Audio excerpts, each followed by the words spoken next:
¿Por qué usas SIM?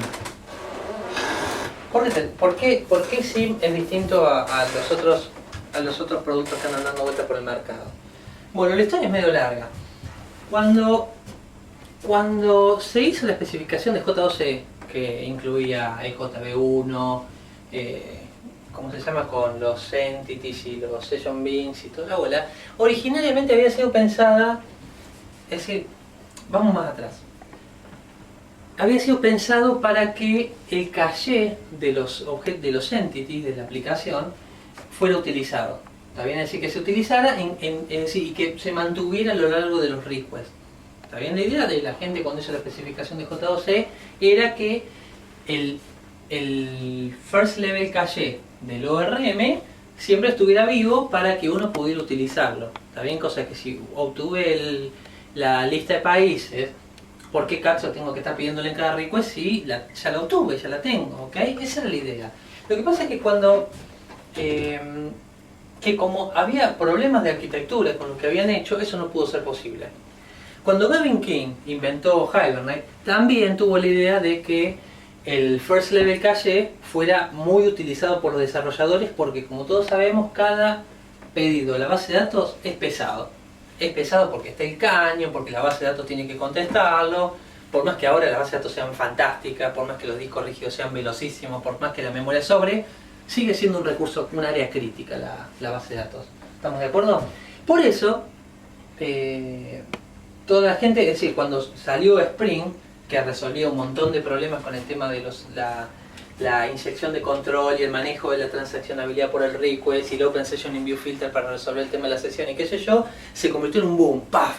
Porque Spring ayudó a resolver muchas tareas que uno tenía que desarrollar siempre a manopla. ¿Está bien? Pero Spring falló en una cosa, que fue que no pudo mantener los objetos del dominio siempre en estado managed, sino que funciona también a nivel de request. Es decir, cada request es atómico. ¿Está bien? Entonces, Hibernate empezó a tirar continuamente el Lazy Initialization Exception que todos conocemos porque los objetos siempre están detachados, y la gente le empezó a decir a Gavin King, che, viejo, desarrollaste mal el framework porque siempre me tira esta excepción. ¿Qué pasa? A Gavin King eso lo mataba, porque el tema es que eso pasa porque la gente no usa el first level cache. El caché de primer nivel de Hibernate. Si no lo conocen al primero y al segundo y la diferencia, se las cuento. Porque capaz que estoy hablando de eso y no lo saben. Vos, bueno, te pregunto, ¿a ustedes tres lo saben? No. Hibernate tiene dos niveles de caché. El primer nivel de caché es un caché por sesión. Es un caché por sesión. Con lo cual, si yo tengo una sesión abierta y le pedí un objeto, después cuando le vuelvo a pedir el mismo objeto no lo vuelve a leer de la base de datos, sino que me lo da en ese momento. Y el second level cache es un caché un poco más elaborado, es un caché a nivel de aplicación, que si la tabla de países se modifica poco y vos me la pediste la primera vez y es una tabla que tiene muy pocas modificaciones, cuando él me la pida, en vez de ir a buscarla en la base de datos, ustedes dos no tienen la misma sesión. En vez de ir a buscarlo de nuevo, le voy a dar la tabla de países que te había dado a vos. Eso sirve para tablas que tienen muy pocas modificaciones.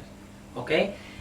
Con las aplicaciones vigentes, con Spring y con las arquitecturas que define la especificación de J2E, se partió de la premisa de que cada request tenía que ser atómico porque las aplicaciones iban a ser más fáciles de clusterizar. Esa es una razón. ¿Está bien? Otra razón es porque se alegaba de que el uso de memoria iba a ser mejor porque mientras menos cosas tuviéramos en el HTTP Session iba a ser mejor. Es decir, se alegaron un montón de razones por las cuales se vendía la bondad de esta arquitectura. ¿Está bien?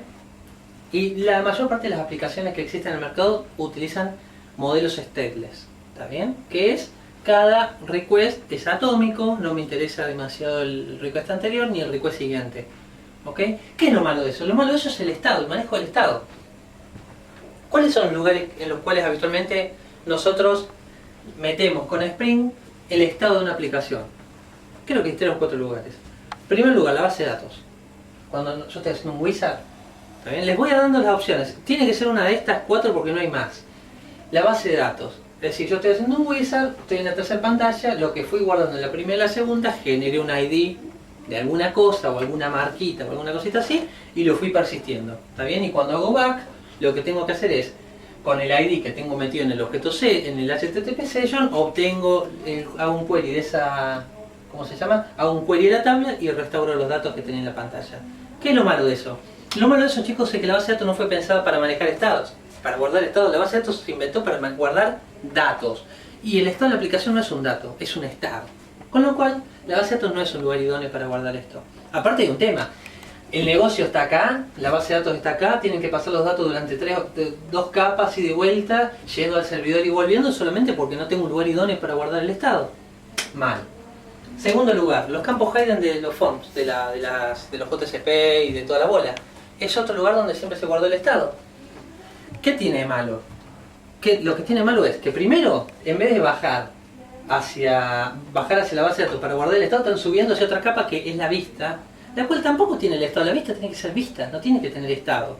Primer problema. Segundo estado, que si alguna vez laburaron con extract y usaron los campos hidden, cuando tienen que ir guardando campos hidden en un wizard, lo que es cargarlos, mandarlos y después volver a restaurarlos es un dolor. Es un dolor y no es el lugar idóneo tampoco para guardar los datos. Y estructuras de datos.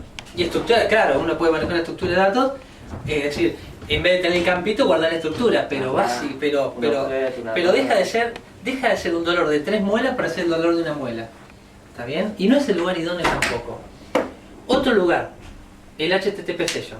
El HTTP Session. ¿Qué tiene malo el HTTP Session? Porque intuitivamente el HTTP Session está en el negocio, es decir, se mantiene a lo largo de los requests, es un lugar que suena natural para meter el estado de la aplicación en determinado momento.